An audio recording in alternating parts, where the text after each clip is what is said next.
And thanks to everybody for coming tonight. And thanks for Susan Kessel behind the camera. Not only is she the general manager at PAC, but she's camera woman tonight. And hopefully we'll get a good broadcast and people will be able to see it on FPAC, or we'll put it in the library.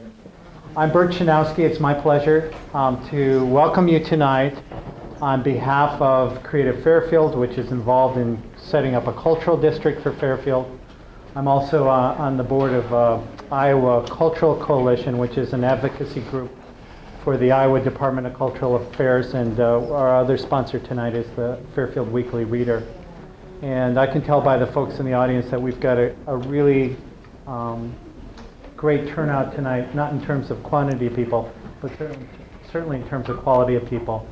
And it's my great pleasure to introduce Anita Walker, who's the director of the Department of Cultural Affairs and really one of the vanguards for the state of Iowa in terms of really innovative, creative, bold thinking. And we're delighted to have everybody here today to learn about the Iowa Great Places.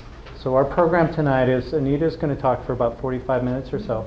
And then we've got about 6, 7 really short presentations on great place concepts or really bold local creative initiatives that I think you might be interested to learn about. So once again, please give a warm Fairfield welcome to Anita Walker. Thank you very much.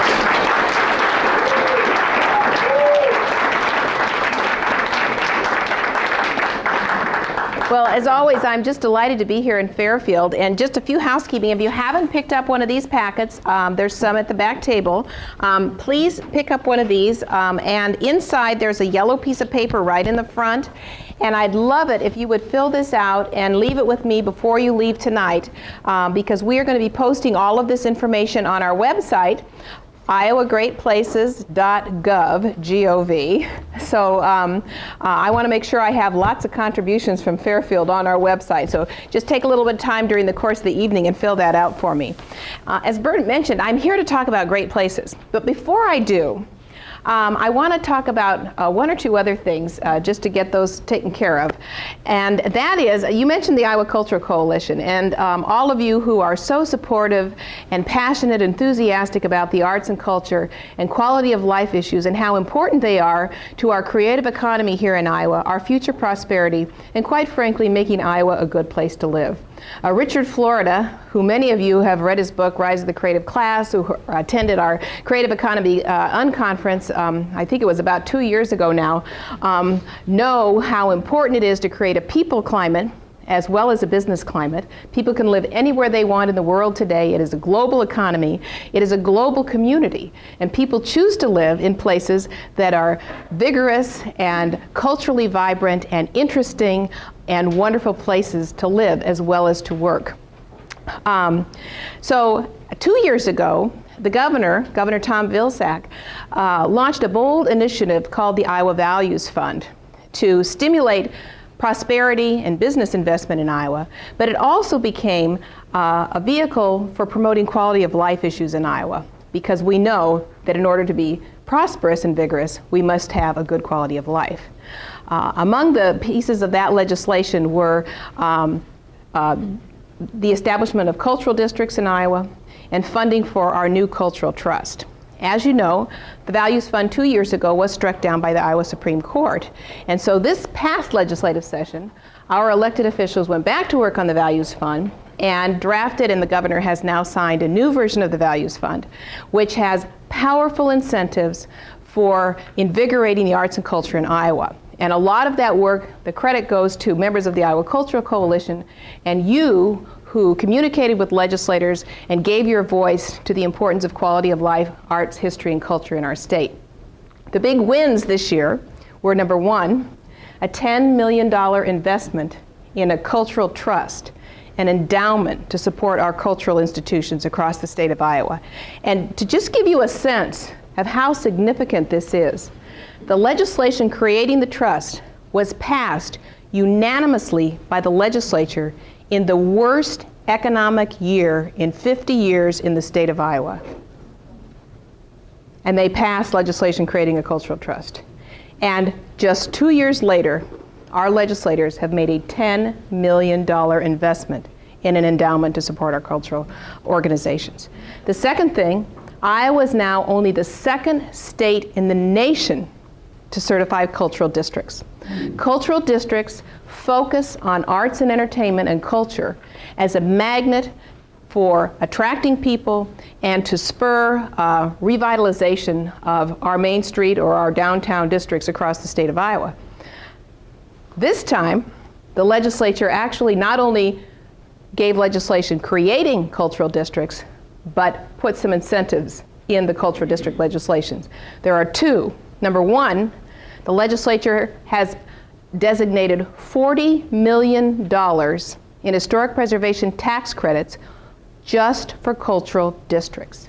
Now, if you're not familiar with historic preservation tax credits, this is a powerful tool for developers to restore and revitalize and rehabilitate and to find adaptive reuse for our historic buildings in Iowa. It is it's a powerful tool, and in fact, it is in such demand that our existing historic preservation tax credit program is spent to the year 2019. That's how long you currently have to wait to access these historic preservation tax credits. We now have $40 million in new tax credits over the next 10 years only for cultural districts. So it's an incentive to think about creating a cultural district, for example, here in Fairfield. The second thing, which doesn't have a big dollar sign around it, but we think it's pretty neat, the legislature instructed the Department of Transportation to put signs on the highways telling travelers where the cultural districts are. So there's not a lot of money, there's no money actually attached to it, but it's powerful in terms of getting people to come and visit your community and to find these cultural districts. So that's a real important and powerful piece of legislation around cultural districts. That happened this year in the legislature as part of the Values Fund. I want to tell you about a couple other little things that happen, and again, this is your advocacy, this is your energy around the arts and culture as important to quality of life here in Iowa. One is just this little bit of legislation that came to the Arts Council that was quite frankly a surprise to us at the Iowa Arts Council. The legislature designated $50,000 to support the creation of music commissions. This is not commissioning music, but this is creating commissions in communities that explore and find ways to develop and showcase our own musical talent in Iowa, to find venues from our own homegrown musicians, for communities to develop their own musical identity, for places that these musicians can play, our own homegrown Iowa musicians. So we will be issuing 2 grants this year, $25,000 each, to develop music commissions in 2 communities in Iowa. And I want you to know about that because we think that's pretty exciting. It's not a big amount of money, but it's really pretty progressive and exciting in terms of the arts and culture. When was that announced in general? That all just finished up and was signed by the governor, just literally within the last few days as he was signing the legislation that was created by the legislature this past year. And finally, what I'm here to talk about today is Great Places. Great Places is an initiative that Governor Vilsack announced in January in his Condition of the State address and launched with an executive order instructing state agencies to get together and develop this initiative to help Iowans capitalize on what is real and genuine and authentic and special about the places where we live and make these great places.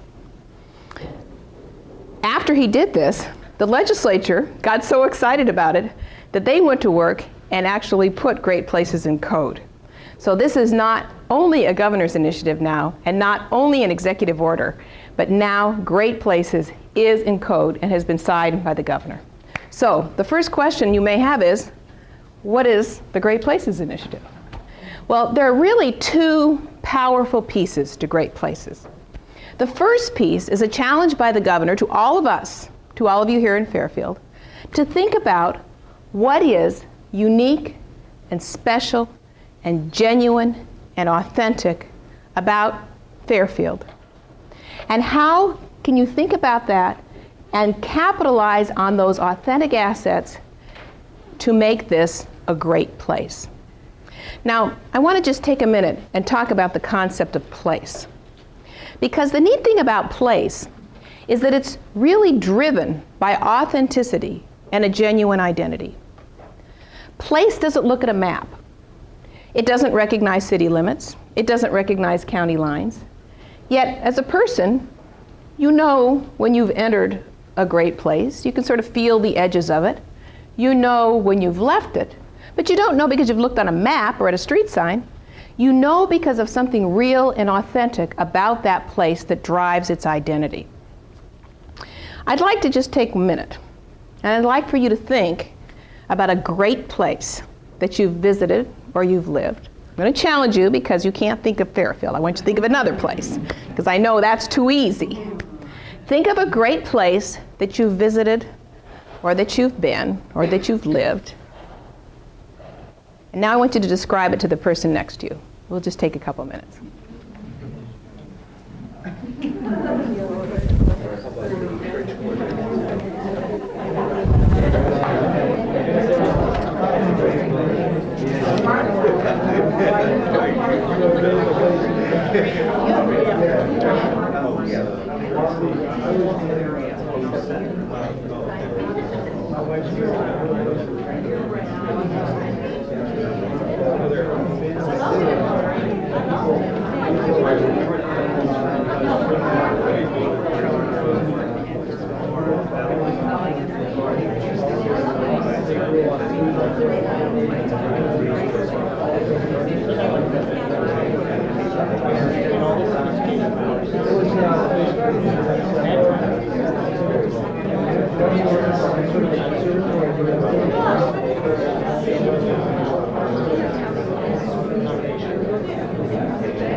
Well, judging from the level of conversation in here, there is no shortage of ideas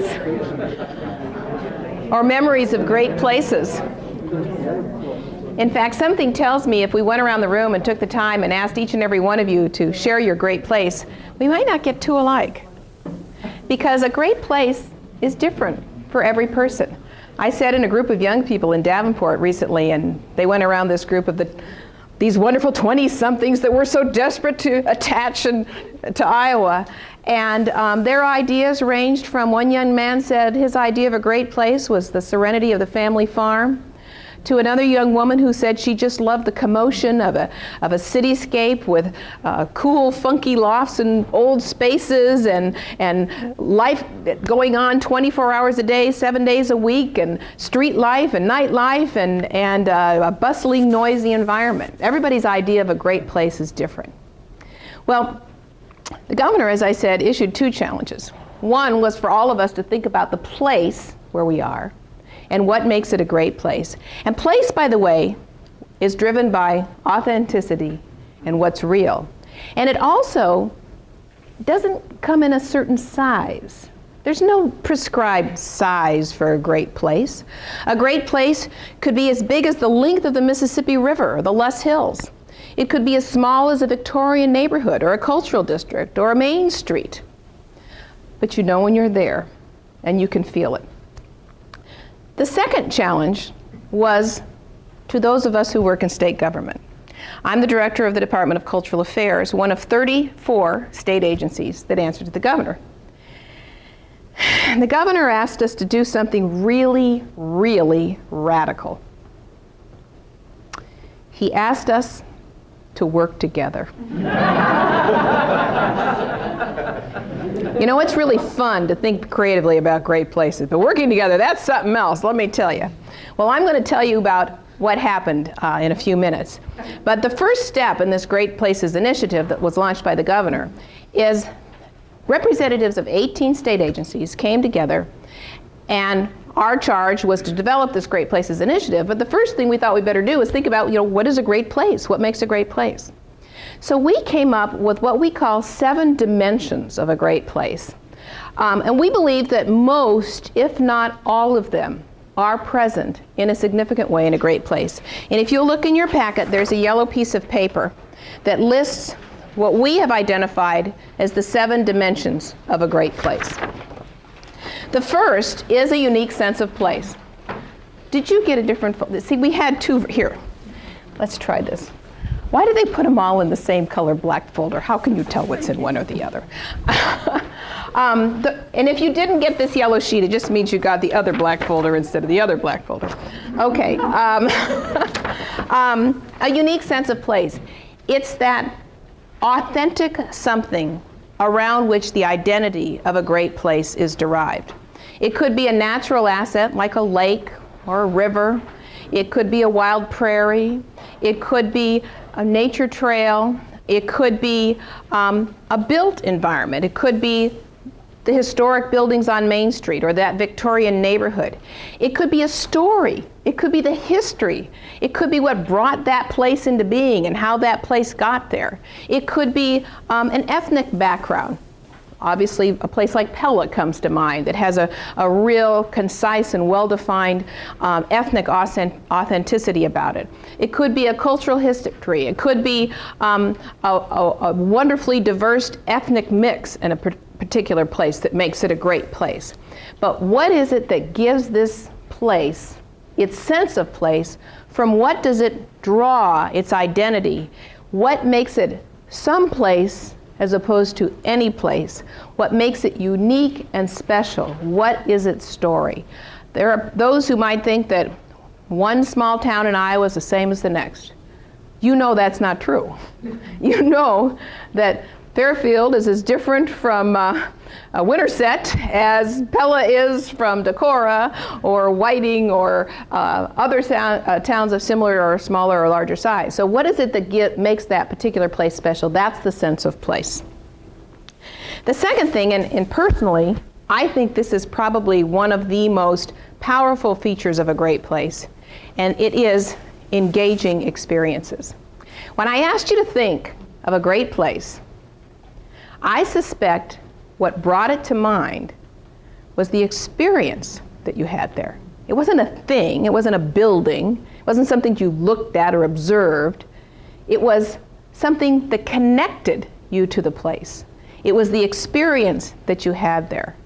You know, you could go to Clear Lake and drive by and look at the lake and you wouldn't have much of an experience. The experience is getting on the lake in a boat or going fishing or going swimming. I was in Muscatine a couple of weeks ago, or maybe it was last week, I don't remember, but we took a trolley ride. This fellow who drives one of those old-fashioned trolleys and gives people tours around Muscatine, downtown and in the neighborhoods and so forth, and then he took us to the edge of the Mississippi River. And he said, every single time I bring a group of people on the trolley and we drive over here to look at the Mississippi River, they all want to get off the trolley, run to the river, stick their toe in, and stand there and get their picture taken. And he said, the first time this happened, I said, why do you want to do that? And they looked at him and they said, if you were having your first visit to the Pacific Ocean, what would you do? You'd get out of the car and run down the beach and put your toe in the water and have somebody take your picture. Sometimes we don't even recognize what is unique and authentic and special about the state we're in and how much people want to touch it and feel it and get in it and be part of it. Great places connect and engage people through opportunities to experience. Your art walk comes to mind, quite frankly. It's an activity that you don't just drive through Fairfield and look and say, well, they have a bunch of neat galleries. You actually get to go in them and talk to the artists. Maybe have a little snack and a little glass of wine. I have done this more than once in Fairfield. But that engages people and connects people and draws people in. And it's about hospitality. How are you treated in this place? Do people act like they want you to be here? Not just as a visitor, because Great Places isn't just about creating tourist attractions, but as somebody who wants to come and live and stay in this place. Do you feel welcome? And sometimes it's little things that are just a surprise. Back to Clear Lake, I have an experience from Clear Lake when I just did my Great Places Forum up there, and you might think that it would have something to do with the lake. It had nothing to do with the lake. It had to do with the fact that I have been driving all over. I've got 4,000 miles of driving in the last 2 weeks across Iowa. And my state car was low on gas. So I pull into the Phillips 66 station and I get out to pump the gas. And the man comes running out of the service station, takes the pump out of my hand, and pumps the gas for me. When has that happened to you? That has never happened to me. My husband won't fill the car with gas. It was such a surprise. I'll never forget it. But it was a level of hospitality that was surprising and unique, and I'm going to always get gas in Clear Lake. I'm going to work my trips around that because then I don't have to pump the gas. So engaging experiences are truly a powerful part of making great places. A rich social fabric. Great places are places with a diverse population where everyone feels welcome regardless of their age, of their economic background, of their ethnic background, of their sexual preference. Everyone can feel welcome in a great place. And great places not only welcome diversity, but they find ways to engage diversity. In other words, there are places and spaces and activities for all residents or visitors to interact, whether it's in public parks or community centers or organized activities and events and festivals. But there are places where all members of the community can intersect and engage and feel welcome and comfortable. A rich social fabric is key for a great place. A vital economy. Obviously, we all need to make a living, so there need to be opportunity to work and to earn a decent living in a great place. And there needs to be a diversity of opportunity, regardless of your professional or educational background. There also needs to be a certain density of opportunity so that a young person can come to a great place and feel like they can move up without moving out of that place. There also needs to be opportunity for the entrepreneur, for the person who's going to start their own business. That it isn't just a place you go and stand in line at the manufacturing plant and hope that you can go and stay for life, but that you can be a person with an idea who can start your own business. And obviously Fairfield has a reputation and a track record for being a real nurturing home for entrepreneurs. A pleasing environment. Now, first and foremost, this has to do with the environment. Clean air, clean water, clean environment, clean atmosphere. But it also has to do with aesthetics.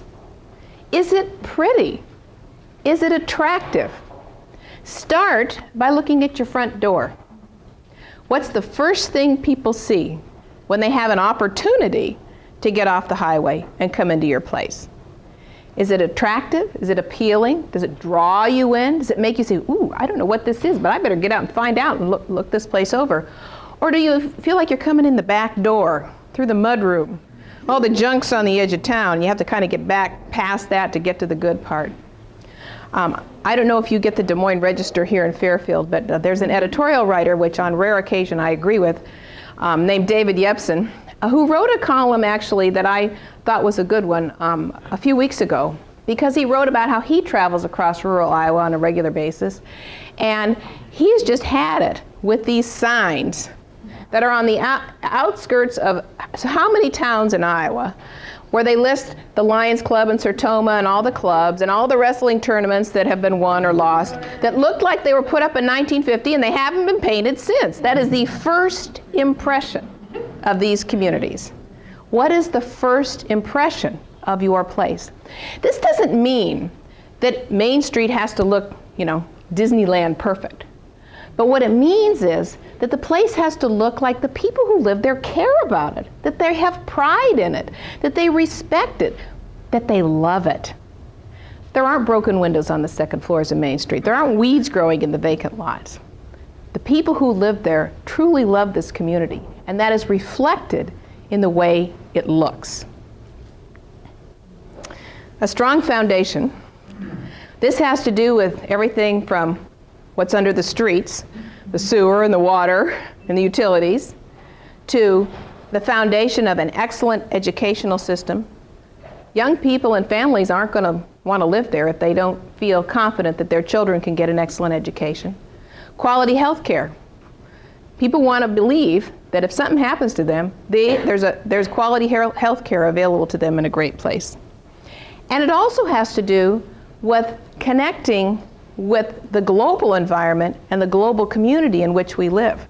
So it means high-speed internet. It means the technology that connects us to the rest of the world so we truly can do business.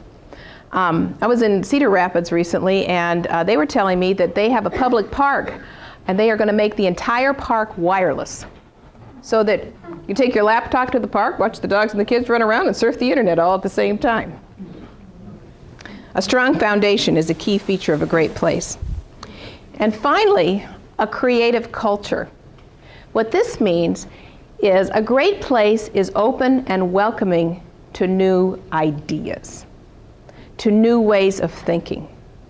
That if you are an entrepreneur or a creative thinker or think out of the box, that you can feel welcome and comfortable in this great place. We know that we're living in a creative economy. We know that the future is powered by innovation and ideas. These people who have these creative ideas want to live in a place where they feel comfortable. Some of you may have had a chance to hear Kirk Watson, who's the former mayor of Austin, Texas, when we brought him to Iowa, I think it was about a year and a half ago. And some people think Austin's a great place. And he shared with us that everybody's favorite bumper sticker in Austin says, "Keep Austin weird." You've seen this. In fact, Mayor Watson says, weird is an economic development tool in Austin. And then he told us, he confided in us about this weird guy named Michael Dell. He was really weird, kind of a geek, you know, but he felt welcome in Austin, Texas. He felt comfortable in Austin, Texas. And he proved to be a pretty darn good economic development tool for Austin, Texas. In this creative economy, it is essential that great places are open to creative thinking and to new ideas.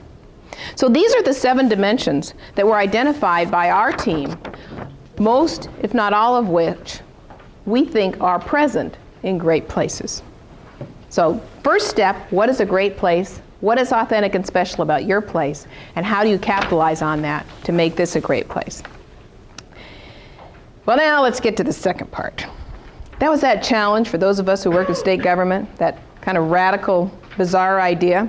You know, the state has really done a fabulous job of telling you to work together. Cities and counties, you need to work together. School districts, you need to work together. You all need to figure out how to work together and share, get along. But we in state government, in this giant enterprise that we call state government, I hate to tell you, but we're not very good at that. In fact, we haven't really tried it very much. So here was our first effort. Governor told state agencies to get together and create this new initiative called Great Places. So one day in March, representatives from 18 state agencies came into a room like this, and everybody sat around the table to get ready to work on great places. And I don't know if any of you are observers of body language. This was pretty much the look. They were there, present, but basically the body language said, "Don't touch my stuff." I'm here because somebody said I had to be, my boss said I had to be, or the governor said I had to be. But mainly I'm here to protect my stuff, to make sure nobody gets any of it. Because you know what? I don't have enough. I don't have enough stuff, and everybody else has more than I do. And they're just not getting any mine. They got enough as it is, and I don't have any. Well, this truly was the attitude of everyone in the room. And I'm not trying to belittle my fellow state employees. There are good reasons why state agencies and state employees feel this way. And it's because they're operating in an environment of scarcity. They truly, truly believe in the work that they do. Each and every one of them in this room feels that their work is the most important work happening in Iowa. My work is at the Department of Cultural Affairs. It goes without saying that the arts and history are the most important thing we're doing in the state of Iowa. You know, the Department of Economic Development, they have way too much money. Department of Natural Resources, I mean, give me a break. They have tons of money. DOT, let's talk roads, shall we, for just 1 minute here. You know, and I have to scramble for my puny little budget at the Department of Cultural Affairs. Well, every agency feels exactly that way because we're operating in this environment of scarcity, which makes us fiercely competitive with each other. We compete for resources out of the state pot. We compete for constituent support. We compete for your affection. We want you to like our department best. So you'll tell your legislator to like our department best. So we'll get more funding so we can do more work for you. We compete for legislators' attention. Heaven knows we compete for the governor's attention. We definitely want him to like us the best. And so in this environment, it's no wonder that we act this way when we get together. Well, we went through a process called Kaizen. And I want to just take 1 minute to share with you what that is. It's a Japanese term spelled K-A-I-Z-E-N. Kai means to change, and Zen is for the good of humanity. And this was a process that was developed by Toyota. Remember when Toyotas were known as junker cars, like you might as well buy like a lawnmower and drive it around as buy a Toyota? Some of you are old enough to remember that. Well, Toyota finally came to the conclusion that this was not a way to run a business.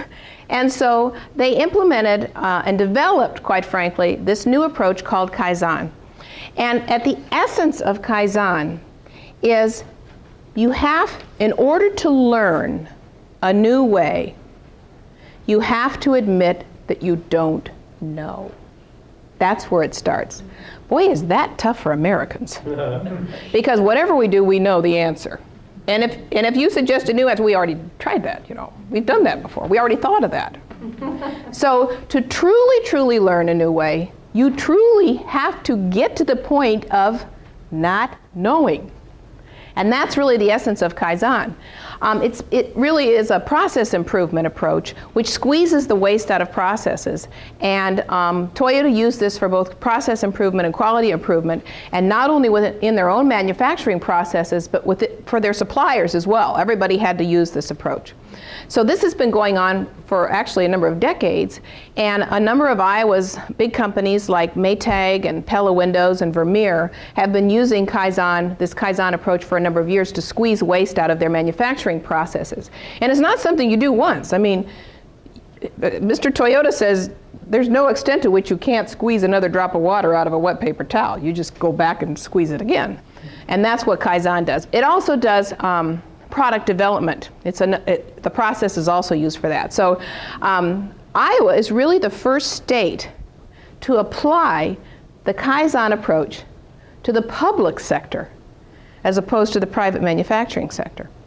And this started 2 years ago at our Department of Natural Resources. And to give you an idea of its effect and impact, at the DNR, if you wanted to start a company and you needed to apply for an air quality permit, from the day you applied to the day you got the permit, it took 4 years. After Kaizen, it takes 4 months. And Kaizen is implemented in 1 week. The stakeholders and the relevant players get together and they start on a Monday morning and they don't go home until Friday. And they are authorized and empowered to change the furniture, put in 800 numbers, whatever they need to do takes place in the course of that 1 week, and at the end they come out with a new process. And they literally count how many times you hand a piece of paper back and forth in the whole 9 yards. So anyway, that's what Kaizen is, and that's what we used. All right, back to the great places.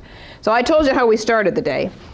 Well, Kaizen really addressed these cultural issues and our competitiveness and our mentality and environment of scarcity in which we were working. And we went through this Kaizen process in 1 day, and at the end of the day, our facilitator said, okay, now we're going to go around the room and we're going to ask everybody what you're willing to put on the table to invest in great places. And every single person in that room literally opened up their pocketbook and put every program and service and resource in their agency on the table. We were absolutely thunderstruck. We had no idea there was this much capacity in state government. And by the time all of this was laid out in front of us in the room, we were suddenly operating in an environment of abundance as opposed to an environment of scarcity. And all of a sudden, this group felt so powerful because we believed that while our programs are all excellent and do good work individually, in concert, my goodness, we could change the world. We truly could transform communities and have impact results in a short period of time if we would just work together. So the underlying principle of Great Places from the government's perspective is, rather than the somewhat fractured way that we disperse our programs and services and assets and capacity across the state, we are going to pull this capacity together in a concentrated way to focus on Great Places. And remember, Great Places are multidimensional. They aren't one thing. It's not a project. A Great Places is an initiative. It's not a project. It's connecting the trail to the downtown so that the people will shop in your businesses and getting that second-story housing in your second floors of your Main Street businesses. And if you need some road improvements to get there. And it's not just the things, it's the programming. So what's the identity, and can we create a festival or some sort of attractive event to engage people? So it's multi-dimensional. And how do we pull all these things together and pull the resources of government together in one package to address your Great Places concept? So that's the thinking behind Great Places. Well, so now the group, our team, is charged with developing this new initiative. And I have to tell you, this is a group of bureaucrats. I mean, most of these people have been in state government for a decade or more. And the creativity was unbelievable. First of all, you want to be part of Great Places? The Great Places Initiative? There's no application. This is a government program. There is no application. In fact, we don't call it a government program because the last thing you need is another government program on top of all these other government programs that are daunting to figure out and investigate anyway. So there's no application to become part of Great Places. In fact, we believe Great Places start here at home. So the first step of Great Places is you send us an invitation to become a Great Places partner with the state. And there's a sample. You're saying, these are due the 1st of July. The invitations are due the 1st of July. Well, wait a minute. That's not fair. We're the last forum. You've had 16 before this. They've had more time to send their invitation in. How are we going to get it done by the 1st of July? Do you know what day this is? It's the 20th. This is all there is to it. Dear Great Places, we want to be your partner. Here's who to call and contact. Signed. I was in Whiting last Thursday. They wrote it on the back of this and handed it to me as I walked out the door. That counts. You just have to let us know you want us to be your partner. You want to enter the Great Places Initiative. Now you think that's exciting. Next, you can become a part of Great Places and never come to Des Moines. You can if you want to, but you don't have to. Because the first thing that's going to happen when we get your invitation by the 1st of July is we are going to assign a team of coaches to come here and meet with you. Last week we trained 60 coaches who are now ready to respond to invitations from Great Places. I'll ignore that. So we come to you as the Great Places Initiative. The coaches will come here to Fairfield, and they will work with you between the 1st of July and September. In September, we are going to be selecting 3 pilots to work with this first year. Now, if I could use the Toyota example again, when they make a prototype for a new car, they don't produce 1 million of them right off the bat. They do test drive a few first. And since this is a brand new concept, and we've never done this before, and we really don't know how it's going to work, we are going to be selecting 3 pilot Great Place concepts this first year. Our team feels very strongly that we don't want another state initiative program that pits Iowans against Iowans, community against community, idea against idea, that ultimately every great place concept should have an opportunity to become successful with our help. But since this is the first year, and we've never done this before, we're going to select 3 pilots. And we're going to do that with the help of a Citizens Advisory Board that was appointed by Governor Vilsack, and there's a list of the members of that board in your packet as well if you want to see who they are. They met for the first time last week, and it's a tremendous board. It represents a lot of different skills and areas and dimensions of great places, and they are very enthusiastic and energetic and can't wait to come and see your places. So they don't expect to sit in a conference room in Des Moines and have everybody stream in and show them stuff. They want to come out and visit the great places. So coaches will work with the local teams over the summer between July and September. They'll make 1 or 2 visits and then communicate back and forth over the summertime. And the goal is to help the places, the local teams, develop their concept and get it ready to become what we're calling an offer. And again, we're trying to change the vocabulary here. We're using new words because we don't want to put new meanings on old words and make it sound just like another old state program. So the offer, your offer, will then be presented to our Great Places Advisory Board, who will then select the 3 pilots that we're going to test drive for this first year. This is our learning laboratory year.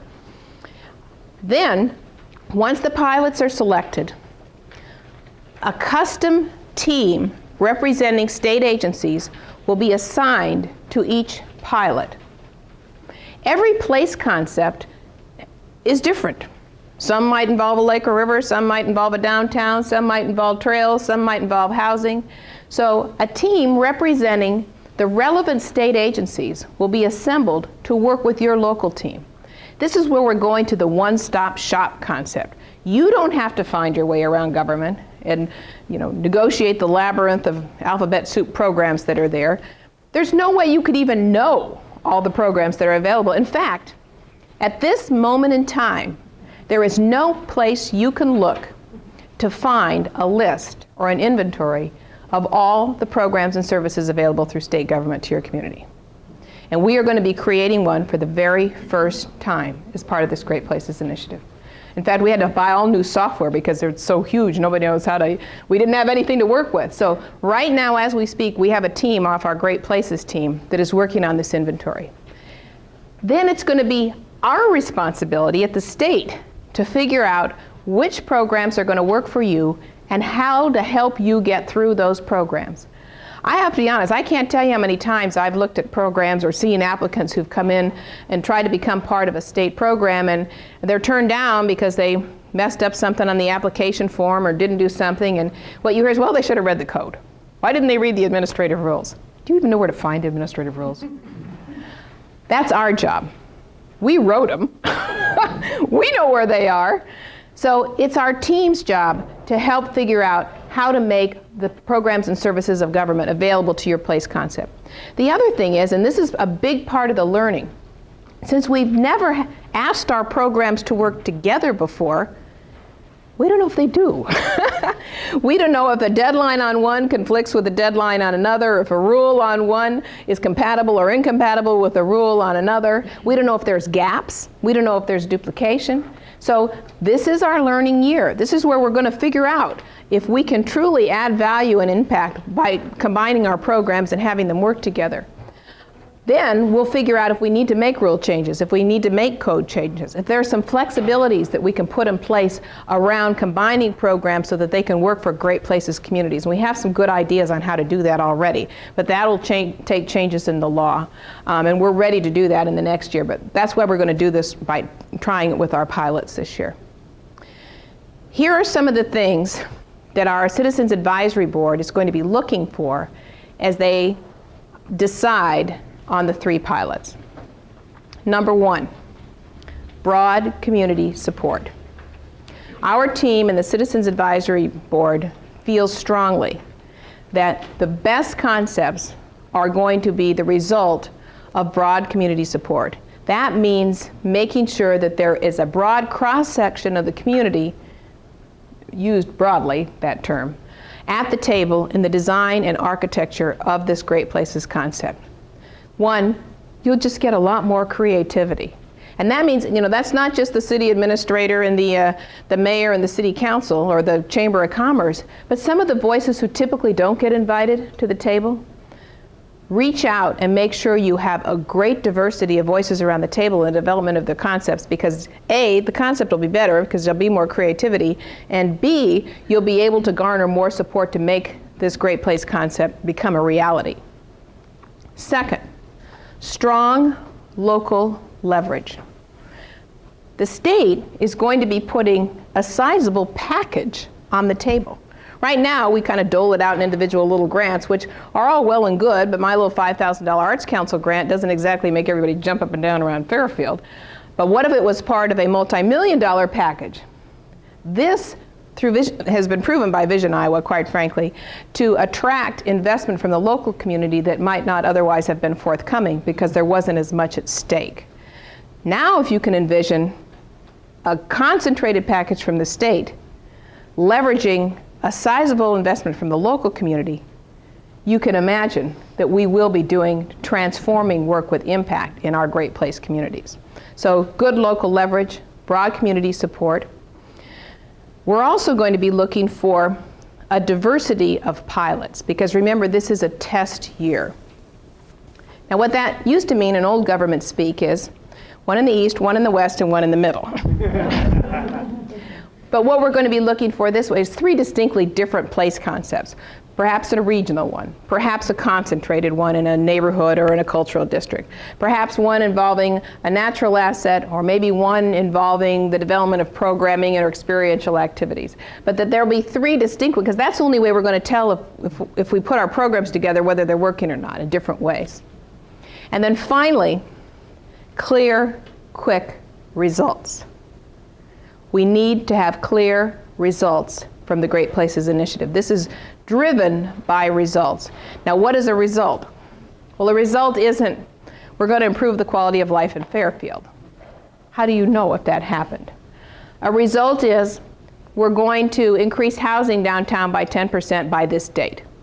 A result is, we're going to finish the trail and connect it to Main Street by this date. It's measurable, you can describe it, and you know when it's done, or if it was done, or if it wasn't done. So once the pilots are selected and the state teams are put in place that are relevant to those pilots, between September and the end of December, we will negotiate a performance agreement, a partnership agreement that spells out exactly what the state is putting on the table, exactly what the place is putting on the table, and what the results are going to be and when they're going to happen.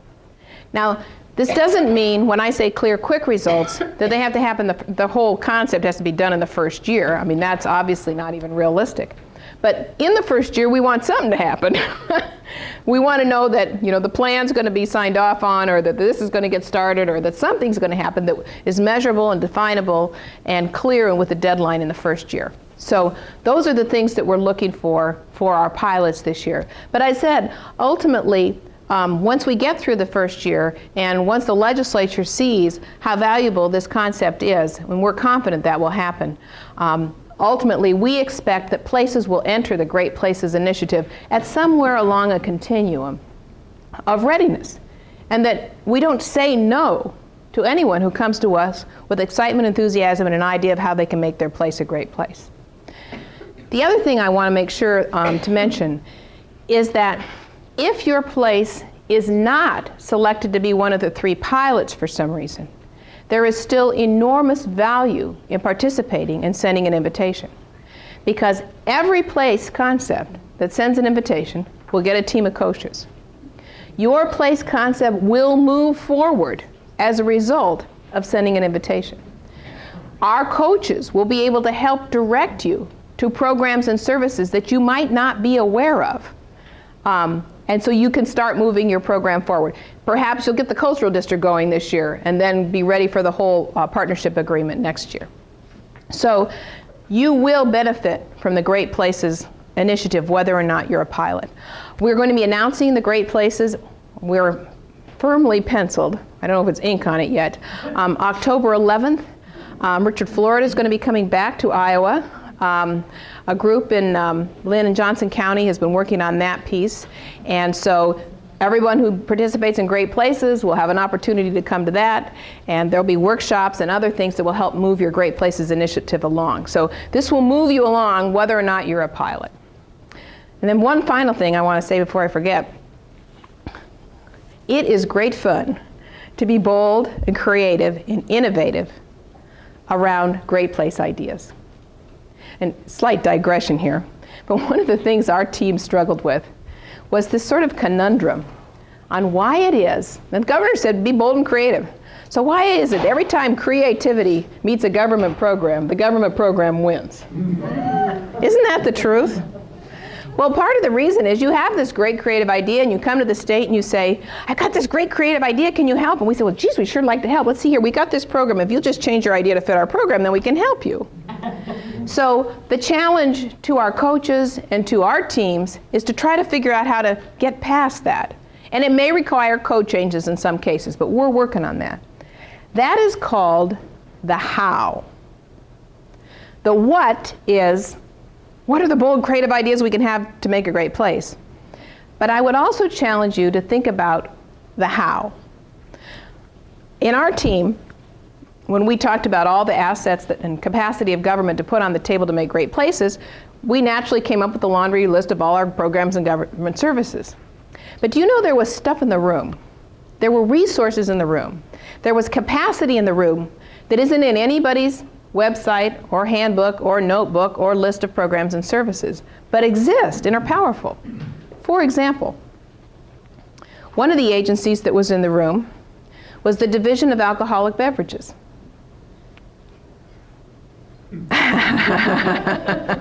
I know what you're thinking. We were thinking that too. But they wouldn't bring the beer to the meetings. However, they told us that they have dozens of trucks that drive literally thousands of miles across the state of Iowa every single day, and every one of those trucks is a moving billboard. And they would give us the sides of the trucks to promote great places. Well, who would think of that as capacity, as a resource? The lottery was there. One Powerball. Fund the whole thing. You don't have to worry about a thing. We wouldn't get Ed Stanek wouldn't give us a Powerball. However, they have marketing leverage. They spend a significant sum of money advertising the lottery and the Powerball. And they offered that up to market great places. They offered up a scratch ticket to market and advertise great places. The Department of Corrections was there.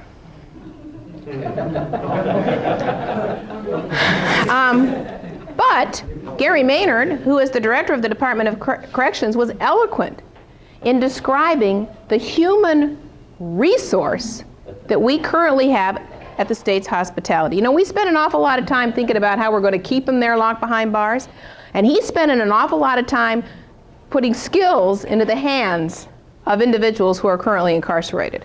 And he encouraged us to think not about just the skill sets that will eventually be coming out of our state prisons and how they could become useful within our communities, but that he does have, pardon the expression, a captive workforce that is working right now to clean our rivers, to clean our trails, to clean our lakes, and he offered this human resource as capacity to serve great places. There are things that when you're thinking about what you're going to put on the table to make your great place concept come to reality, think, of course, of the usual suspects and where you usually go to get the money or the tax breaks or whatever. But also think about other things. And sometimes there are things that don't cost any money, but that are there, that are hidden resources or unrecognized resources. When I was doing a forum just like this in Spencer, Spencer is one of our first cultural districts. And after this discussion, a woman came up to me after the meeting and she said, you know what? I just thought of something we could do in Spencer that wouldn't cost a dime. All we have to do is change one city ordinance to allow restaurants to put tables and chairs on the sidewalks so people can sit outside and eat. Was it you and I, or somebody and I was having a conversation about street musicians and street performers. Most communities in Iowa create barriers to that sort of vitality in their community. You have to go get a permit and so on and so forth. You have to sit down and play your saxophone on the sidewalk. Well, if that is part of your concept of a cultural district or cultural vitality, it could be as simple as changing the code or changing the rules so that you could increase vitality in your community or your concept through some code or law changes and other capacity that you have that you hadn't recognized before. So be creative in the what, but also be creative in the how. And don't just think of buildings and roads. Think of engagement in activities and programming. Those are my final thoughts on great places, except for one, which is I was in Davenport talking to a group, and the editor of the newspaper, the Quad City Times, assembled a group to brainstorm on great places. And at the end of it, he said, I really like this idea of great places. But he said, don't you think the Department of Cultural Affairs should go give creativity lessons across Iowa before you launch this?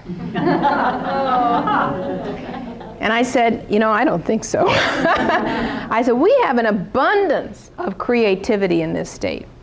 If there's anything we lack, it may be confidence. It may be confidence to be bold enough. So I know about the creativity here in Fairfield. And the trick here is to be confident to advance your bold ideas, to push the edges, to push the envelope, and truly drive toward the result of that creative vision that you have for your place. Are there any questions?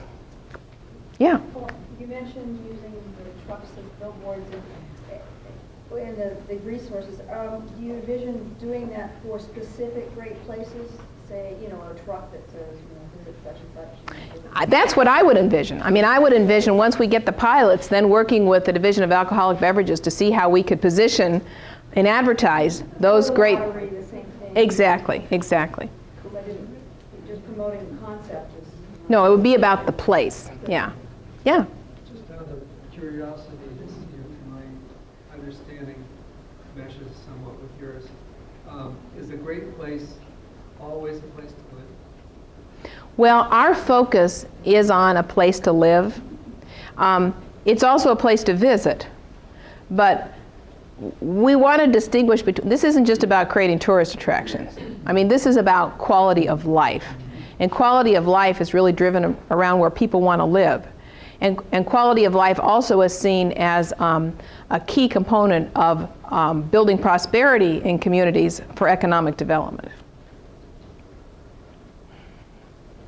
Other questions? www.iowagreatplaces.gov, G-O-V, and I think that's in your information packet there. If you want any more information, just go online on our website, and I hope and expect that we will see one or more invitations. You're not limited to the number of invitations from any place or community. There's all different ways to divide it up. So please, I encourage you to think about, I know there's a few ideas floating around here, Bert has shared, and we're going to get a chance to hear some of them tonight. But I'm real eager to see what Fairfield comes up with. Yeah? That was one question I had. When the team comes to help with the various things, we do have lots of ideas here, and people who are promoting certain changes. And you get together and have a plan, and they decide what they're going to support first, or what, or how does that work? Well, I think what will happen is, as we get the invitations in some cases, it may be that the ideas are sort of fully formed around one concept, and they don't intersect or overlap. And so then we would send 2 sets of coaches out to work on the 2 concepts. In some cases, it may be apparent that they really need to pull them together. But remember, and this is really crucial, it really starts with authenticity and a true identity. And this is a little bit counterintuitive to what the state has sort of been saying before. It isn't just about finding how many ways you can string together more dots on a map and make it bigger or longer.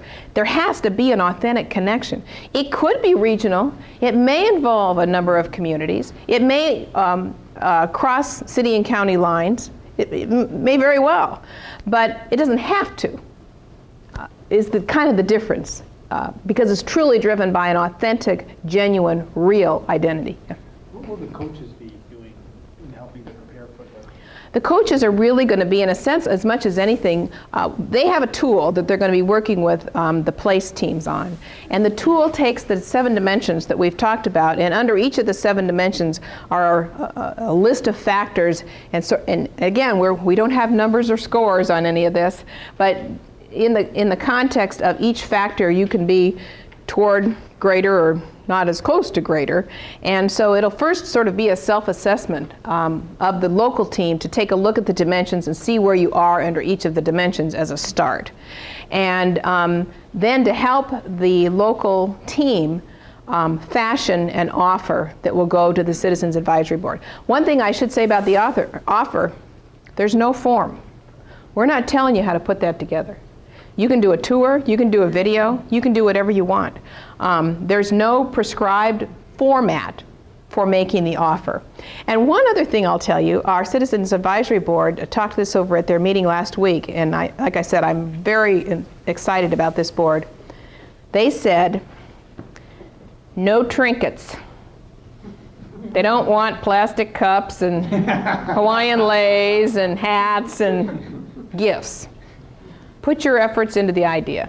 Put your efforts into the concept and the presentation of the idea.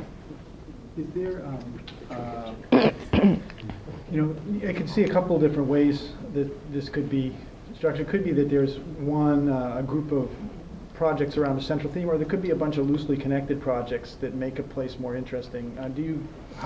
I guess what I would go back to is a piece of vocabulary that we were trying to sort of reintroduce to our own selves. This is not about projects. It's about concepts and initiatives. Vision Iowa funded projects, CAT funds project, but this is pulling the pieces together more holistically. Think of the 7 dimensions and think of all the parts of the puzzle that needs to come together to make a great place. A project doesn't make a great place. It could be a feature of a great place, it can be part of it, or it could be a catalyst toward becoming a great place, but it's not about a project, it's about all the dimensions coming together and what needs to happen to make a great place. Yeah. I'd like to make a recommendation to that point. I'd like to throw a recommendation to everybody in this room who feels that they are involved with an organization or project or whatever that they feel could itself be a candidate for a great place, to meet with everyone else in the room who has that feeling and get a sense of that collaboration that all the government departments sensed, and the power that can come from that and the common vision, I think is the game that we've got to look at. So however we want to do that, let's figure it out. Well, that goes also to the conversation, the broad community support, having everybody around the table, and the level of creativity that will come from that. Mayor?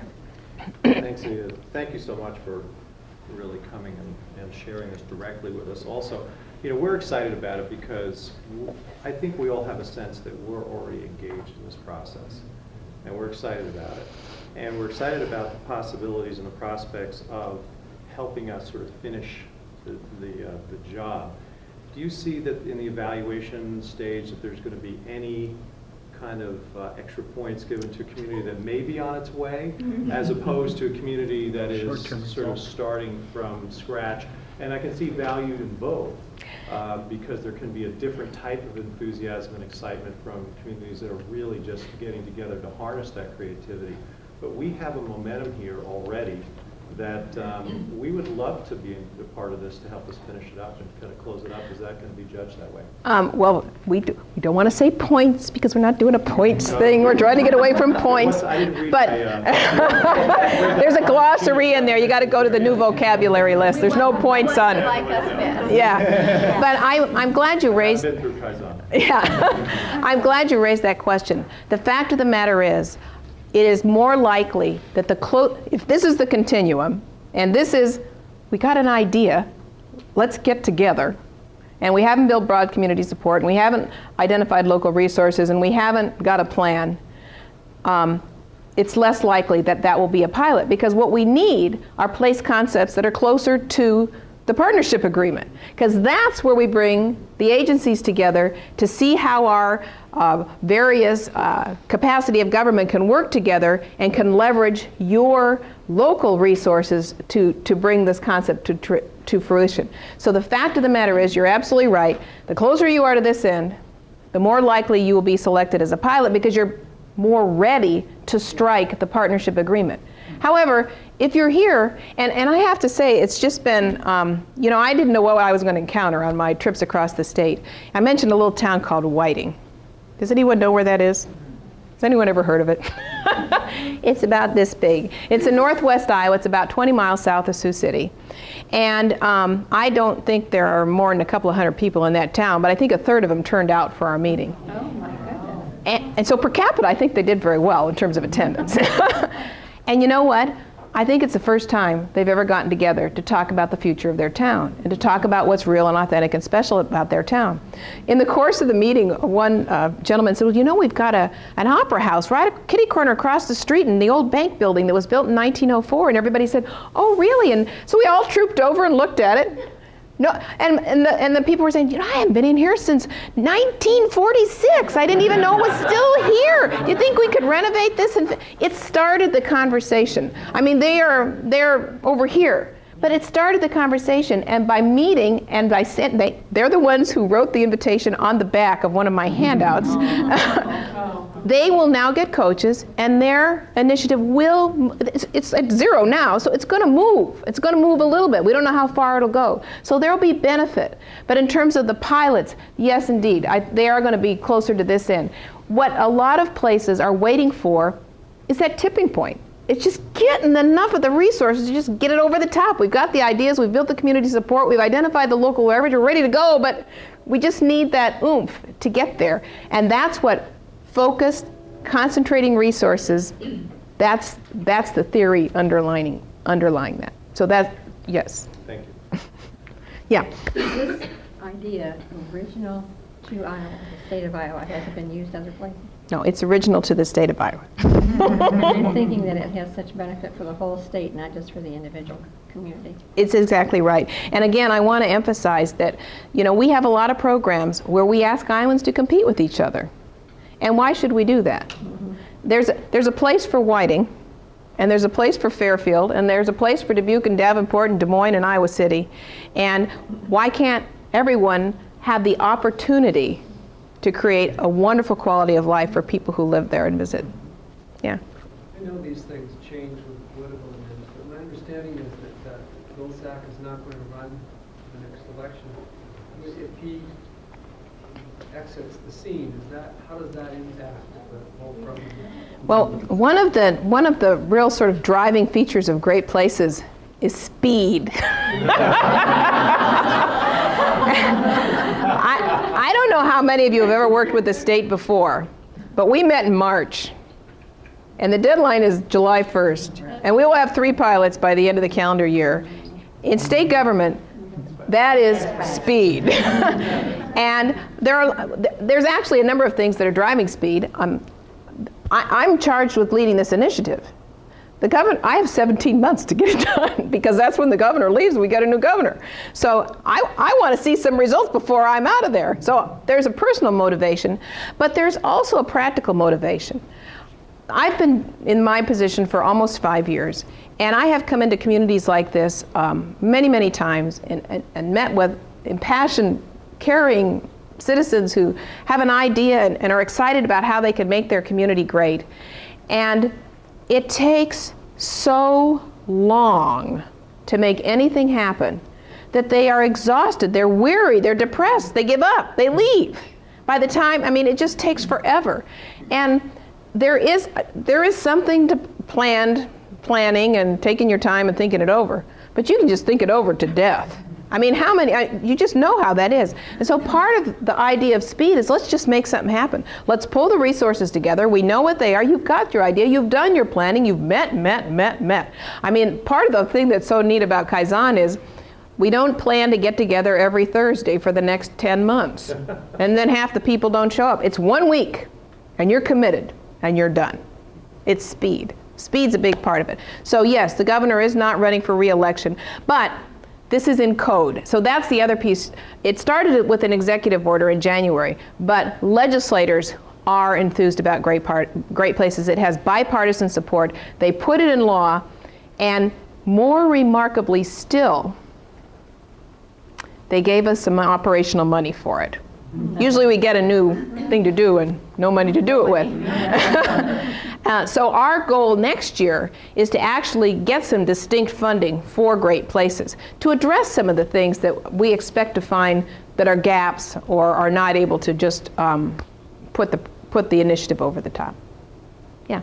Will the 3 pilot Great Places get to go through Kaizen? Well, I think that would be a wonderful thing to put in the offer. I think that would be a great idea to put in the offer. Other questions? Well, thank you very much for taking time out on this beautiful summer evening. And I think we have some other ideas here. Thank you.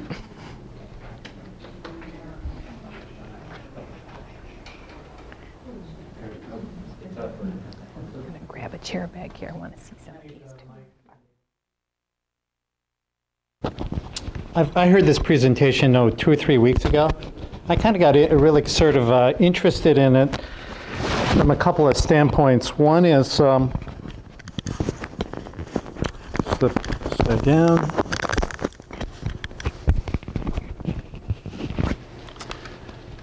From a couple of standpoints, I had a couple of ideas I had kind of percolating. I thought, well, these could be Great Places ideas. And a couple of the ideas I was working with, I kind of shared with a couple of people. One was Ron Blair, another one was Mark Schaefer, and we sat around one afternoon. This was like months ago. And we really kind of got kind of juices going around a couple of ideas. And so I wanted to just take about 5 minutes and share one idea, and then I've got another idea, and then we've got several other ideas. And I want to get people sort of on maybe a more concrete level thinking of, is this a Great Place concept, or is it a worthwhile concept for us to even pursue here locally? And if it becomes a great place, great, but you know, I think the benefit of this whole thing is if we get some resources from the state, I'm sure we will, but the fact is that this whole thing stimulates a lot of good thinking along these lines. And the concept I have is called Barns at the Crossroads. And Barns at the Crossroads is a concept that I've been thinking about because barns are a big part of the Fairfield heritage and legacy. And certainly relate to William Louden, who was our 2003 inductee into the Fairfield Entrepreneurial Hall of Fame. Over 30,000 barns worldwide were custom designed by the William Louden. Leave those on back there. We'll turn this one off up here. You can see. There you go. Is that better? That's way better. So anyway, and millions of Louden barns were equipped with Louden inventions. And oh, I'm sorry. Thank you. The concept of the Crossroads is really several things. One, it's Highway 1 and Highway 34. And it's also this point of the crossroads where we shifted from basically horse-powered agriculture to technology-driven agriculture. And William Louden was, in his legacy, is really being pivotal in that, to the extent where even William Louden developed the single-track monorail system that every factory in the world uses now. So this is an important thing. And one of the things Anita was saying before was the doorstep or the front door of your community is now going to become really dictated by the bypass going around Fairfield, and I'll get to that in a little bit. But the fact is that we have a notion of Fairfield as Silicon Valley, and I think it dates back to really William Louden, because he was the guy that really put technology into agriculture. And these are some of my favorite Silicon Valley wannabes. Switzerland, and this was an article in Business 2.0 a couple of years ago, and along the lines of New York, Ireland, Scotland, Switzerland, they included Fairfield. So this is really, there's a real authenticity here in terms of the Louden legacy and certainly the Silicon Valley concept.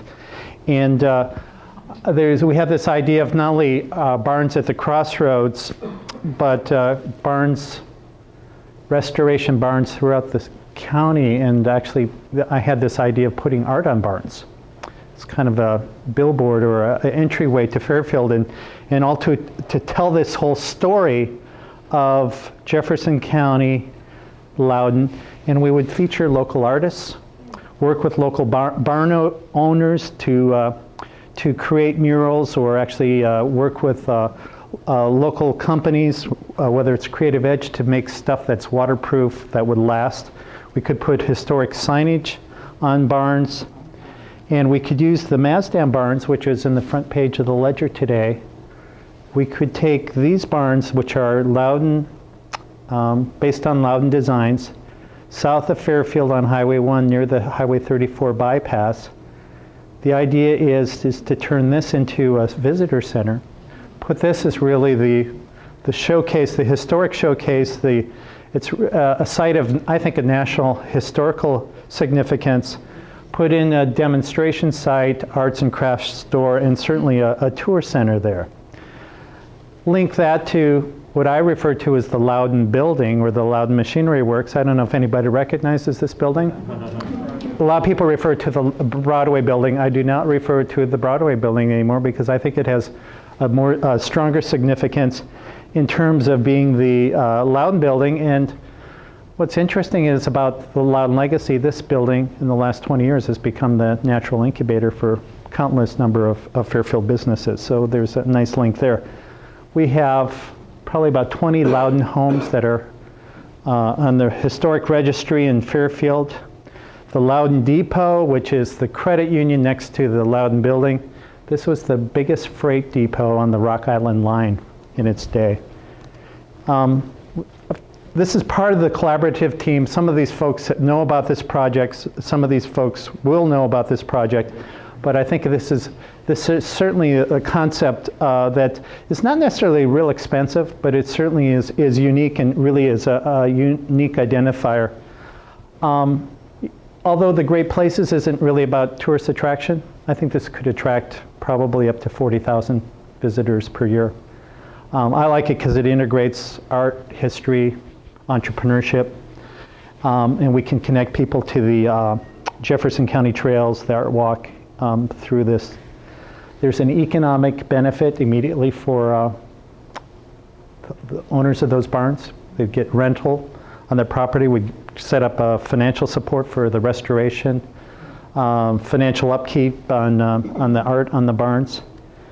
But the biggest benefit is we'd create the largest network of billboards in the country to support our local artists, which is, I think, is a really cool deal. Be one of the biggest public art displays in the country. And it also is completely in tune with the regional sense of Kelowna, villages of Van Buren County, Old Threshers. Same type of folks who might go to Old Threshers that go, hey, we want to go see the cool art on barns, or go see the barns at the Crossroads in Fairfield. Economic impact, I've counted it up, or did a little spreadsheet, and I think short term it's probably about $4 million, growing to about $12 million a year in terms of the county impact. If we brought in 20, 30, 40,000 visitors a year, we'd need probably about another 90 to 100 hotel rooms, create lots of new jobs. The resources are required. Certainly the key thing is the funding for the Maasdam barn restoration, and really turning that into a historic demonstration site, and visitor center, and that could be up to $250,000, maybe to $500,000. Hire a professional curator, interpreter to really develop that site. The materials, the artist time for the barns, I think, I haven't really put a dollar amount on that, but I think a lot of that would probably be a volunteer, because the artists themselves would probably get a lot of benefit out of it. But so I think it's something that could be done probably within a 12-month period. So, oops. So we can take this type of barn, and we wouldn't take this one because this is the Maasdam barns. We wouldn't probably could put it on a barn like this. I came up with this idea, or originally on this art on barns, because I know Debra Sue Groves in Adams, Ohio. She developed this concept of quilt squares on barns. I thought, well, quilt squares on barns, that really doesn't tell the whole Fairfield story. I said Louden signage on barns tells part of the story. We could put all kinds of artists' art on barns that would tell more of a complete story. I went through the Great Place checklist. Unique sense of place, yeah. Creative culture, absolutely. Does it offer a new way of thinking? I think in a pretty bold way. And does it encourage an entrepreneurial spirit? I think big time. So I think every idea we have to go through this kind of checklist. And since our time frame is short, I want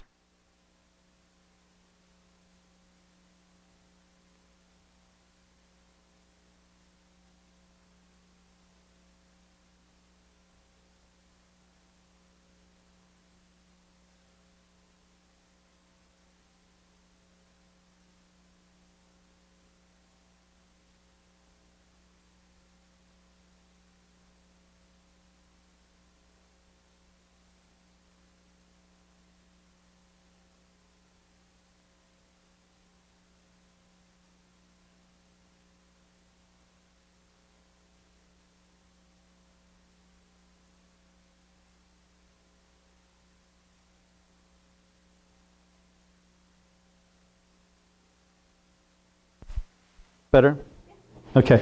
Grundy County, north, about 100 miles north, they have quilt squares on barns. I'd love to see a barn trail from Grundy County all the way down through Amana, Kelowna to Van Buren County. That was really my first thought on this. So I love the idea that it would blend in. It certainly wouldn't compete. Yeah. Or through the villages to see what they're already doing. Yeah, that's a great idea.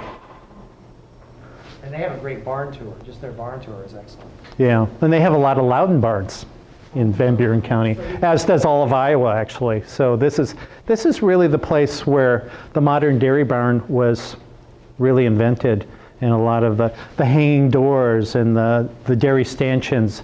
And this is again, this is the root sort of legacy for Fairfield. Lights. Okay, put that on.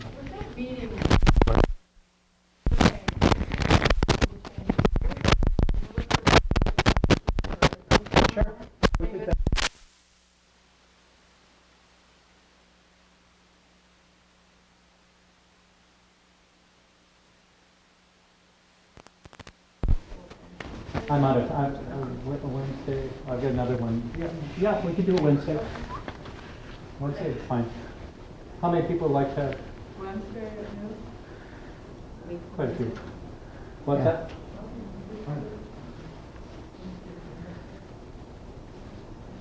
Am I ready? Yeah. Well, I'm Mark Schaefer. I teach art at the high school.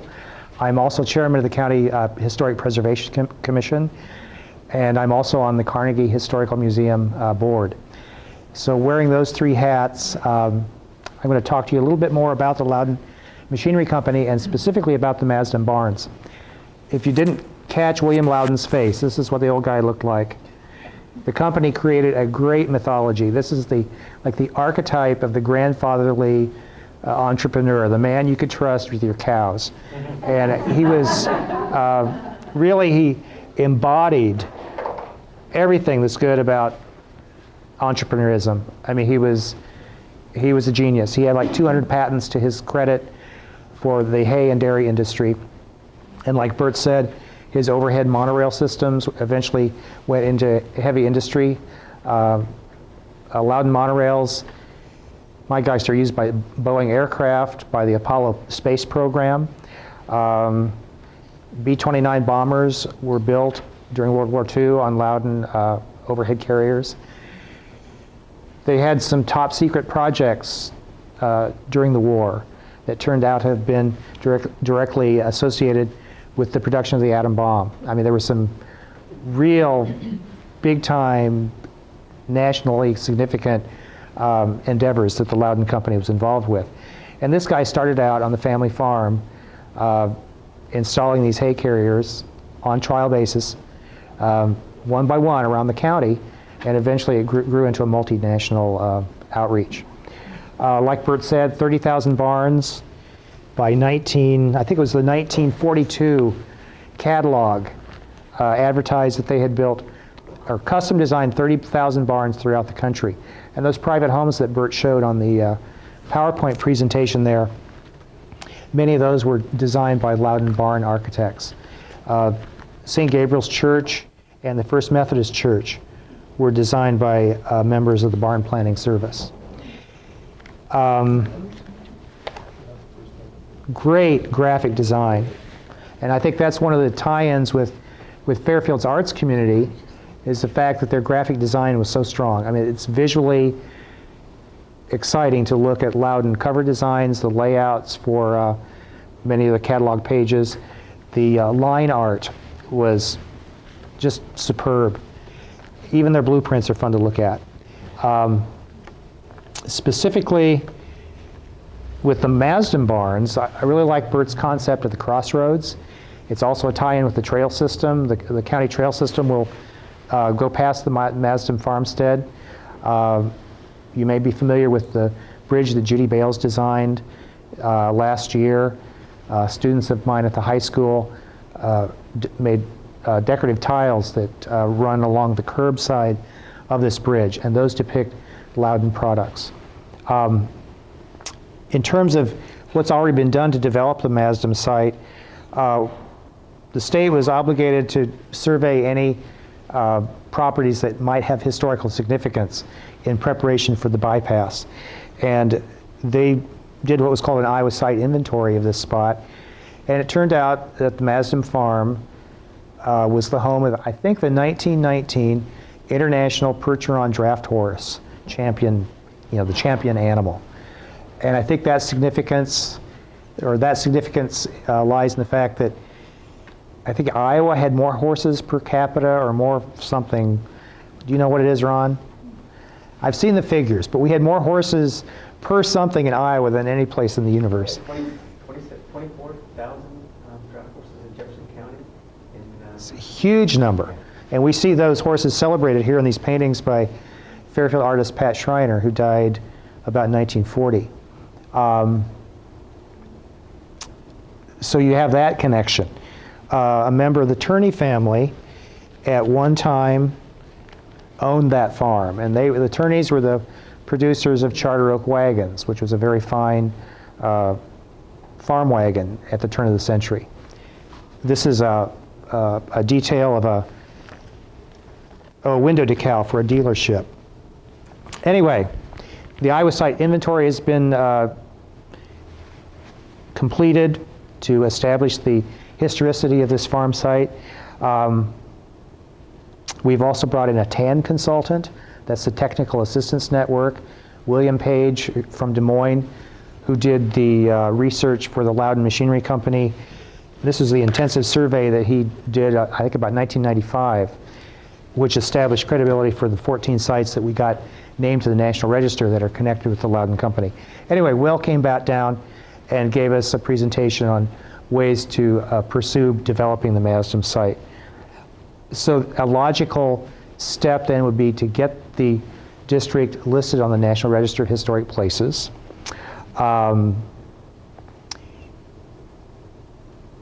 And also included with that, maybe adding other Loudon-related sites in town to the National Register.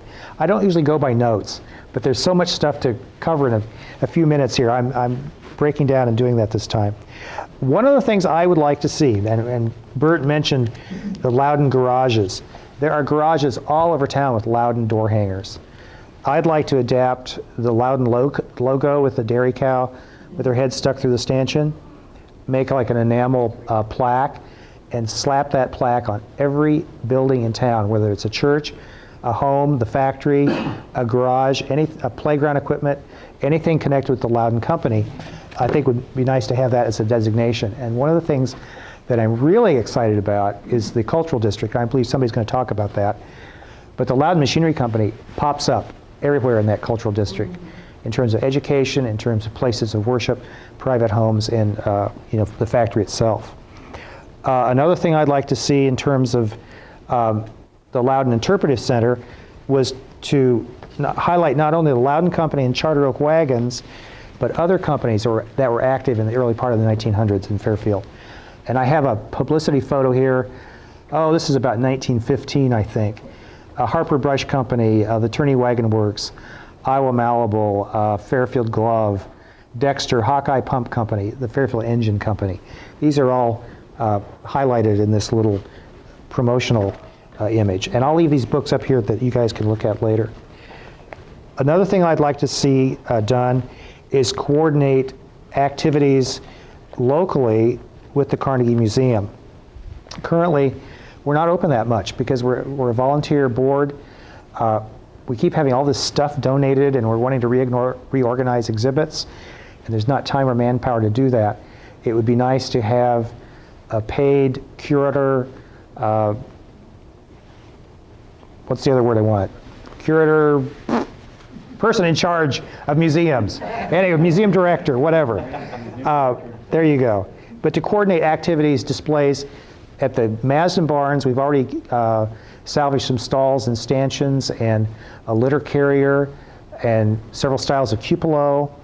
Have the the heavy kind of hands-on, bumping up against the cow kind of stuff at the barns, and then at the museum, that's where we have the ephemera, the catalogs, and the more delicate things. One of our goals locally is to recreate the holdings that the Smithsonian has.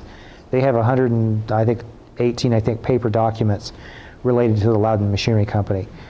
We've got as much stuff, if not more, maybe not the very same things, but we also have like some salesman sample models that are exactly what the Smithsonian has. So we need to showcase that sort of thing. But to coordinate the Maasdam barn with the Carnegie Museum would be nice.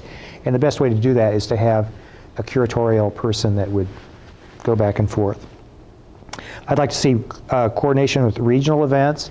We've already mentioned a little bit about the Van Buren County barn tours, but coordinate with Old Threshers. Something as simple as the Huckster Museum at Swedesburg, north of Mount Pleasant, has Louden door hangers. In fact, this is a door hanger that's displayed on the Heritage Trail website in an old engraving from an early catalog. Coordinating statewide with Living History Farms or the Iowa Falls Round Barn. They're in the process of restoring an elaborate round Louden barn up in Iowa Falls. Linking with pertinent websites. I don't think we're linked up with Old Threshers yet, but that would certainly be an idea. And finally, I'd like to see a life-size statue of a bronze statue of that champion horse. I think that would be a really exciting draw. I think people would just get off the interstate just to see that giant horse. Yeah. Maybe even hook him up to the horse in the world. There you go. And we do have, there still are pictures extant of the animal, so we know what he looked like. But those are some of the ideas I've had. I guess part of the things that really excites me is the authenticity, but just the quality of their graphic output and the sculptural nature of the actual products. The pulleys and hay carriers and so forth have a wonderful sculptural quality. They're just fun to pick up and to look at from various angles.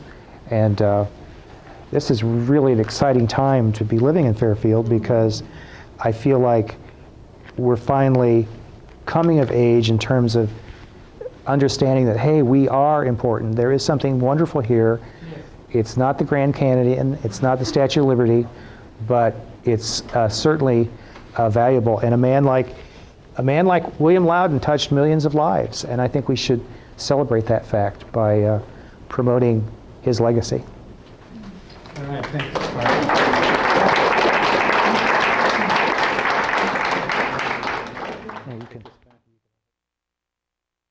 1892 was really the golden age of Fairfield, or the first golden age. We're in the second golden age now, as everybody knows. But anybody know what happened in Fairfield in 1892? Bob Phipps knows, I know for sure. But actually, 1892, William Louden was making a recovery from bankruptcy. In 1880, late 1880s, the whole stock market crashed because it was this kind of big run-up after the Civil War, and a lot of businesses crashed. So it was he was part of it. But in 1892 was the Louden comeback. It's when the Carnegie Library was built, and Fairfield Golf Club was established. and the courthouse was built. So that was really the golden, that was really a golden year for Fairfield. So it's like, anyway, tying all that together. I've got one other idea, and I'm going to just go through this really quick because we've got some other presentations. And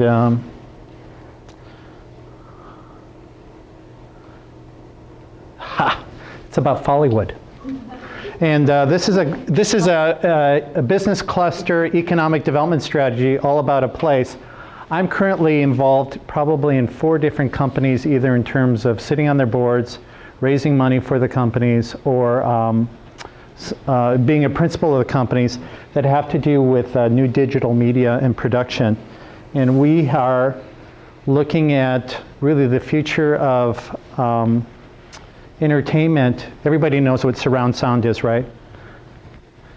Have now the patented technology for surround video. High definition, 3-dimensional, can do a panorama or even holodeck. And one of the first groups that is going after this technology is they're using it for training. And it's a kind of a business where they invest on average $5 million per employee for this very specialized training. And what it is, it's NFL quarterbacks. Gives them the experience, because they watch film, but it doesn't give them the 3-dimensional experience or teach them the peripheral vision. So NFL teams are really hot on this. So the fact is that you can't take standard format and convert it to the new technology. So it is really a paradigm shift. So you need to create new content.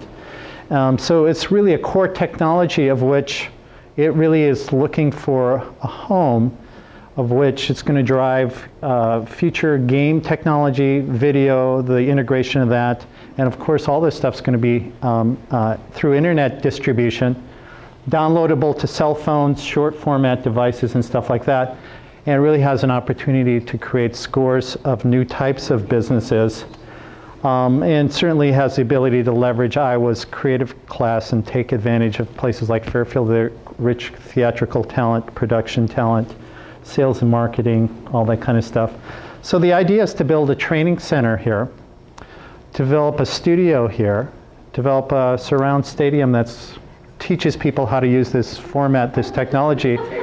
It's kind of like IMAX and stereo, somebody noticed, and certainly can promote the new kind of generation of festivals and competitions. And I think eventually this could spread. One of the companies, a couple of the companies that are involved, working with on this are based in Des Moines, but they are looking for, hey, where can we really find root for some of this stuff, and could expand to Burlington, Bonaparte, or even Riverside. And everybody knows what Riverside is famous for now, right? Because William Shatner did the famed reality TV series there, and if you missed it, shame on you. It was just fantastic. It was hilarious. Big benefits, huge media traction, hundreds of new paying jobs. We'll get visitors, increase the sales tax, hotel, motel tax. Certainly long term, it could be a major industry cluster. Certainly could use some private investment, community development finance institution, economic incentives, but it's also something, this is technology that's moving very quickly and could have some impact in the next year. Went through the checklist, and how are we encouraging an entrepreneurial spirit? 3D, out of the box kind of thinking. So we're going to have a meeting on this on Wednesday, but we could do this right after the other meeting.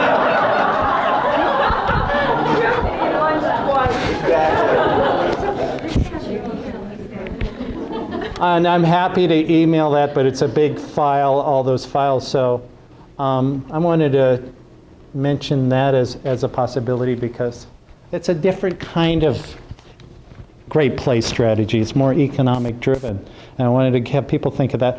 Oh, so it's place driven, but it's also what drives the place. Could you put a stadium in one of the Maasdam barns? We could actually have like most museums have a place, we could have them experience working the farm. There you go. They could have the experience milking the cow. All right. So I wanted to now take just a quick break, because I think we need to, So while we're waiting to set up the next presentation, Bert has asked me to talk a little bit about what we have going on. And this is a presentation about a couple of districts in Fairfield. One's called New Chicago, and we have, most people are familiar with New Chicago. You might call this a place of character and characters.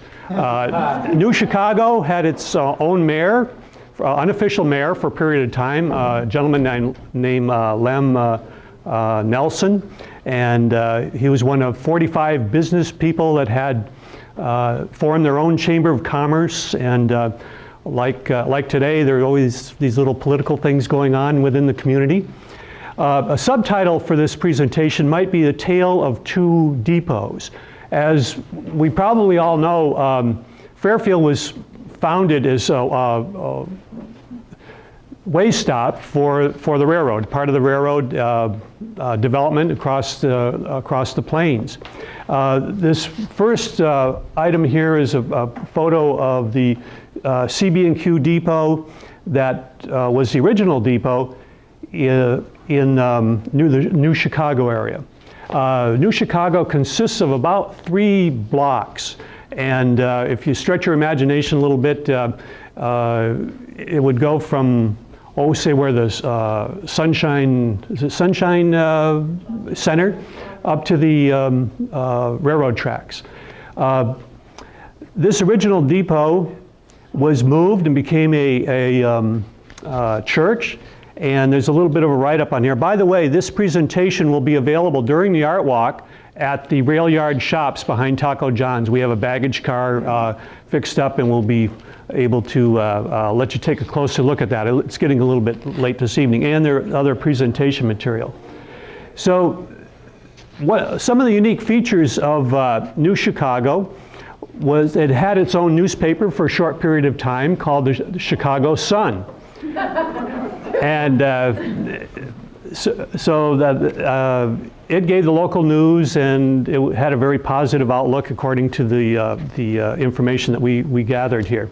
There were a lot of businesses there. There was a blacksmith shop. There was it had its own fire department. Of course, there was a general store and a number of other organizations. One of the unique features architecturally were the covered sidewalks. And one of the ideas that the group that's currently looking at restoring New Chicago would be to put the sidewalks, cover the sidewalks again, maybe with metal this time, so they would last a little bit longer. So we invite you to take a look at this presentation again during the Art Walk, and probably we'll have it open at other times. One of the other members of the group asked me some time ago, you know it would be great if we had a train ride from the depot, the freight depot near the tracks on 4th Street to the Rock Island Depot around the corner. And of course I said that's a great idea, and for a number of reasons. One is that we're developing that area commercially, and the idea is we want to bring history and blend history with a commercial enterprise.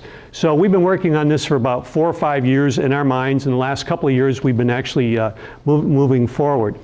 One of the aspects of the project would be to recycle the old Rock Island freight yard, which basically the last incarnation was a place to store utility poles for the power company.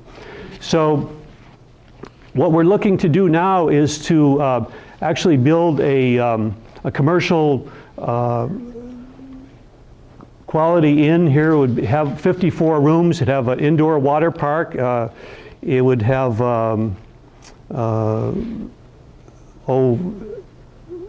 just most of the amenities that you'd expect, and it would also be a destination for Fairfield in addition to a place to sleep.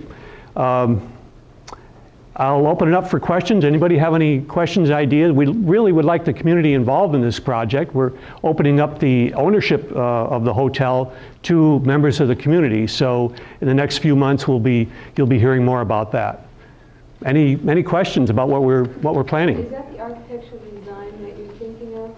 We're combining that with some of the features of the Broadway building. We'll probably use brick, some brick fascia, probably some of the arched windows will be replicated here. This was a quick sketch that was done 2 years ago before we actually... Yeah, we want to blend it into the local environment. You bet. Any other questions? What's that other, not the second one down, what is that a representation of? No, yeah, on the left. Far left. Okay, this would be a profile of the structure itself. This is replicated from one that was built in Orr, Minnesota. This part would be the water park. There'd be a slide in there. And again, there was a tower in Fairfield at the intersection of the two railroads. In fact, there was a collision there some years ago, and the fellow jumped out of the tower, jumped on the roof, and ran like heck to get out of the way, and I guess there were no fatalities and so forth. But some of this can be replicated. We can bring in old railroad cars and use them for shops. We're looking to possibly have them used as a smoking lounge, because we'd like our hotel to be non-smoking, east-facing and as green as we can. Yes? There used to be a water tower right there on the Louden building. On the water? On the Louden building? Oh, really? There used to be Okay. a water tower. I see. I tore it down. Oh. Well, give it back. There actually was a water tower here, I believe, as well. We found the pillar. Could be, I don't know. Yeah. I don't know about the other one. Okay. Well, yes. It's real difficult to see it from over here. All right, fine. Could you please hold it up so Sure. we can see it? Okay, good. Thank you. Okay. Again, if you want to take a closer look, we'll have it open during the art walk and other times as well. Thank you very much. Yeah, you bet. Good evening. Thank you all for staying so late. My name is Debra Williamson, and I'd like to talk with you shortly tonight about the proposed cultural district for Fairfield. We currently have an interim board, and Daniel Sperry's name is not on here, but we owe him a great debt of gratitude for his commitment and tireless work to get this idea launched. And the board is currently looking for more participants, and I hope that by the end of the presentation, many of you feel inspired to join. There is quite a long list of stakeholders, and I apologize for being in the way of some of you. Maybe I could scoot down. I'll just flip through these quickly. Debra, you could sit down, actually. Would that be better? I can hear you. Okay, you can hear me. Good, good. I've been wanting to say that. Yay. Fairfield has a freakishly large number of civic organizations. And you know, I think Bert might be single-handedly responsible for keeping most of them going. So what is a cultural district? That's something that was defined for us, and we are attempting to meet the requirements. For our purposes, we're going to try to create a district that's walkable, and what we've outlined on the map, which you can look at after the presentation, is an area that is less than a square mile.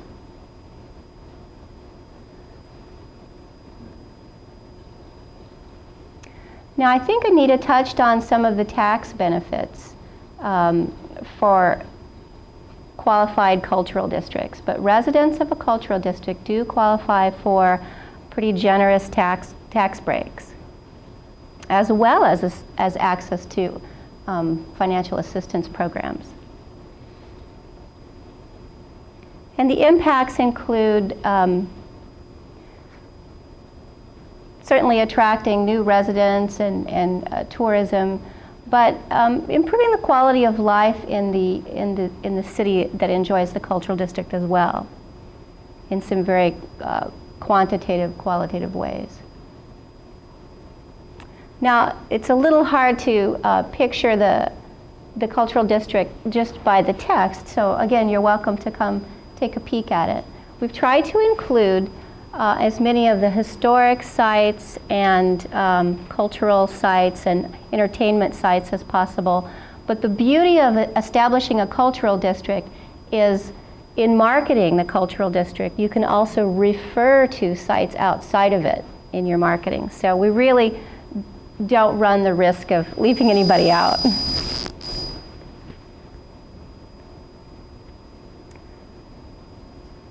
So we think of our community, I believe, in the same way. We see its beauty, we see its potential, but it could be even more attractive. It could simply be just a polished jewel. We envision the cultural district being an opportunity for us to improve some of the sidewalks and lighting and bury some utilities and plant more trees, perhaps. Many things to really beautify the area. And there's just a concentrated number of facilities within the cultural district as well. I think we probably, we know our community is unique in that way. The Louden building and the Louden building's history has been mentioned several times tonight, and it is one of the key anchors.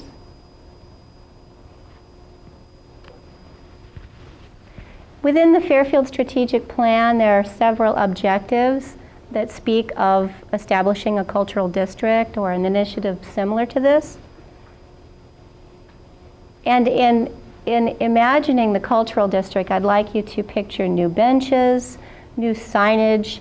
As you enter the city, you would be entering from the east or from the west, and at the edge of the cultural district, you would see a very clear and large sign. Each of them would be identical, designating the beginning of the cultural district. And within the cultural district, there would be signage as well. We're certainly in the design stage of that right now, and we really would welcome any support we could get from the artists in our community. Marketing Fairfield, again, is, as you know, is something that's being done in many ways. Lucy with the Convention and Visitors Bureau is marketing Fairfield via tours, but with the creation of a cultural district, there would be a new opportunity to market Fairfield, and it would just enhance the other efforts. So in going through the checklist to see if a cultural district in the heart of Fairfield would qualify as a great place, I just briefly will let you read through these in the interest of time.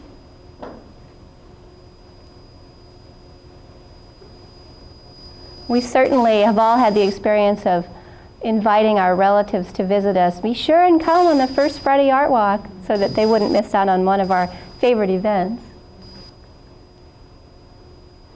And it isn't just that we have an entrepreneurial spirit in this community and an artistic one, but we really have a truly collaborative spirit. There's so many things I could have listed in terms of our vital economy. It really becomes a list too numerous to mention.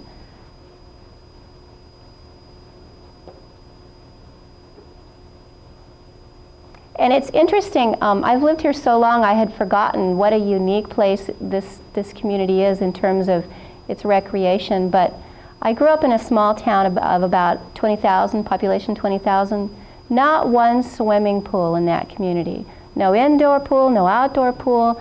In this town of 10,000 we have, what, 3 pools, 4 pools? It's just unbelievable. And that just... It's some secret swimming holes. This is true. This is true. Connie knows what it is. That's all right. And certainly in addition to our wonderful schools, our wonderful health care that's so accessible, we also have a very strong city government, a very visionary city government that works extremely well together and with other organizations. We have a desire to have a public-private partnership with the city, that being Creative Fairfield, the board, Creative Fairfield, that wishes to oversee the establishment of the cultural district and wishes to oversee the day-to-day management via a director of the cultural district.